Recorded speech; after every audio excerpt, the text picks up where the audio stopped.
Welcome to the BVTV Network, coming to you from the UK studios of BizVision. I'm your host, Malcolm Gallagher. Now, this is episode 2 in the BVTV More Sauce, Madam Trilogy with hospitality expert and author, Welcome Back Geoffrey Paris. Hello, Geoff. Hi, Malcolm. Welcome back.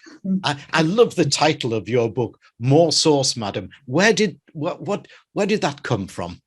Well, I thought of it actually, because in one hotel I worked at, they were quite, they didn't refer to gravy as gravy, so it was called sauce. So when you're doing a wedding or something and you're silver serving and you're doing the gravy, we called it sauce. So obviously, so that's like, I was playing on words there, you know? Yeah, I'm with you. Yeah.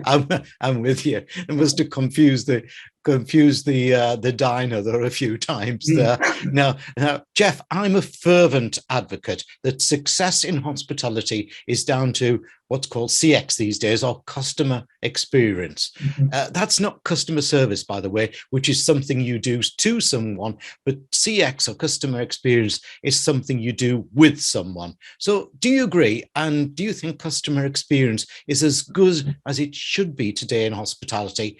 And can technology add to it or hinder that great experience? Well, first thing is that customers these days are more knowledgeable, or they think they are. You know, they watch these cookery programs, so they think they know how to cook something. So when they go out to eat it, if it's not what they expect, like from how they cook it at home or what they've seen, they might complain.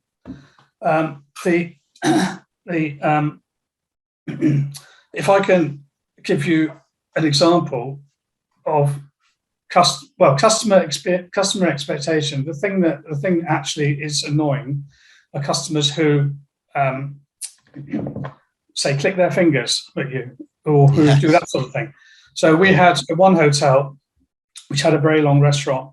Somebody went like that, and the restaurant manager got down on all fours, crawled along the restaurant, and went up to the customer and went woof woof, you know, and so it's, you know, which actually everybody else quite enjoyed. So, you know, it all comes down, this customer expectation all comes down to how the staff are, and that comes down from the top. Yes, if the staff are happy in their job, that's great. You can tell. If the staff aren't happy, and it all comes down from the manager, how it's being managed. I mean, I worked for a manager. I was deputy manager. I worked for a manager, and he used to shout and swear at the staff. He was autocratic, so we didn't enjoy it. And you don't get that extra bit from the staff. You know, I've worked for some good managers and employers.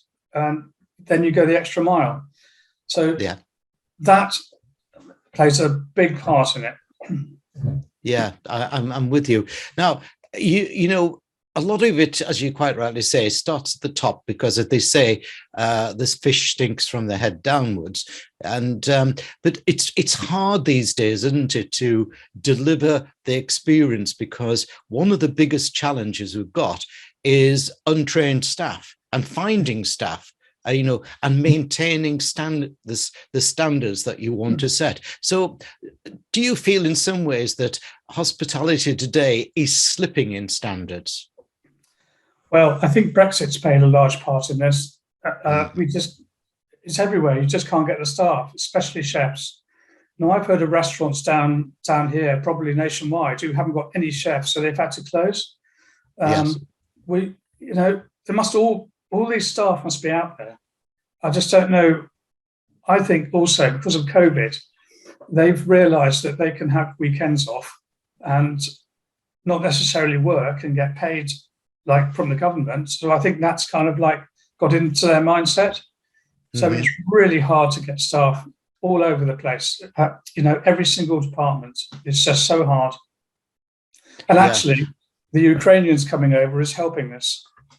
Yes, it is. Yes, and there's some good and willing people, and you know, the fact that many of the Eastern countries, the European companies that come across, that were so well trained and actually like hospitality. Because this is the thing that I find that we have a problem in the UK, is that hospitality is regarded as being antisocial.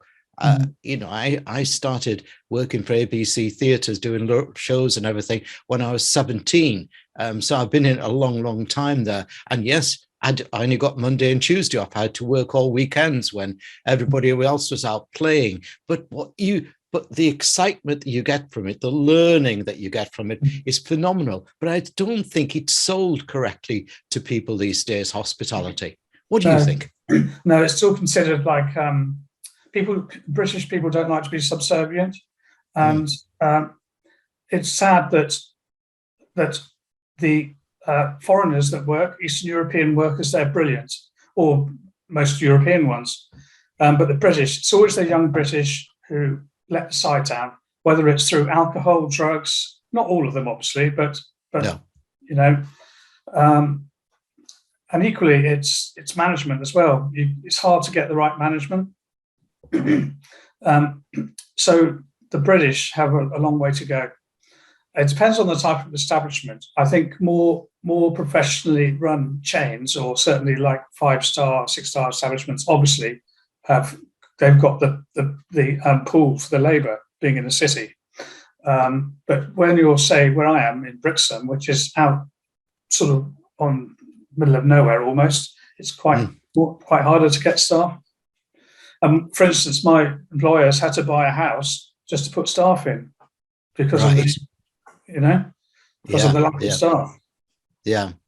And I also feel that, you know, we're not training them correctly in colleges. I've worked for some top chefs and people like Prue Leith as clients there, who say, you know, people coming from colleges today, they've been told old knife skills, for example, and not modern knife skills. So they're coming in and almost having to be retrained. Yeah, exactly. I certainly know that, for instance, when I was at catering college, you know, we did this, that, and the other. But I do know that youngsters these days, because of the financial reasons, the college hasn't got the resources to train them properly. So in-house training is like a big thing. You know, it's the way forward, really. But and of course the problem at the moment, because everywhere is short-staffed, you don't have the time to train. So it's a knock-on effect. And then people might get dissatisfied about their job. It's a catch-22. Yeah. And of course, customers these days can peer into you a lot better, more, you know, with things like TripAdvisor, can't they? And Google and that, and making comments there. And that can be demoralizing as well, can't it? Yeah, certainly. But you do hear of establishments that are pretty badly run. So you expect bad comments.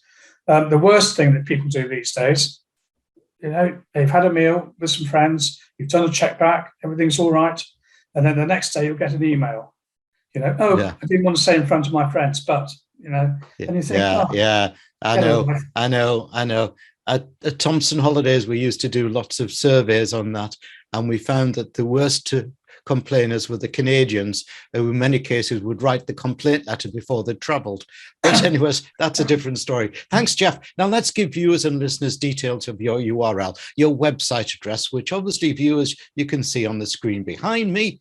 But for listeners, let me spell it out. It's all the W's dot Geoff, Geoff, Geoff Paris. GeoffParis.com. Geoff's book, this one, is called More Sauce, Madam, The Adventures of a Hotel Manager, and it's published by Mirio Books. I think it's a fun read, but also very illuminating about the hospitality sector for everyone in it.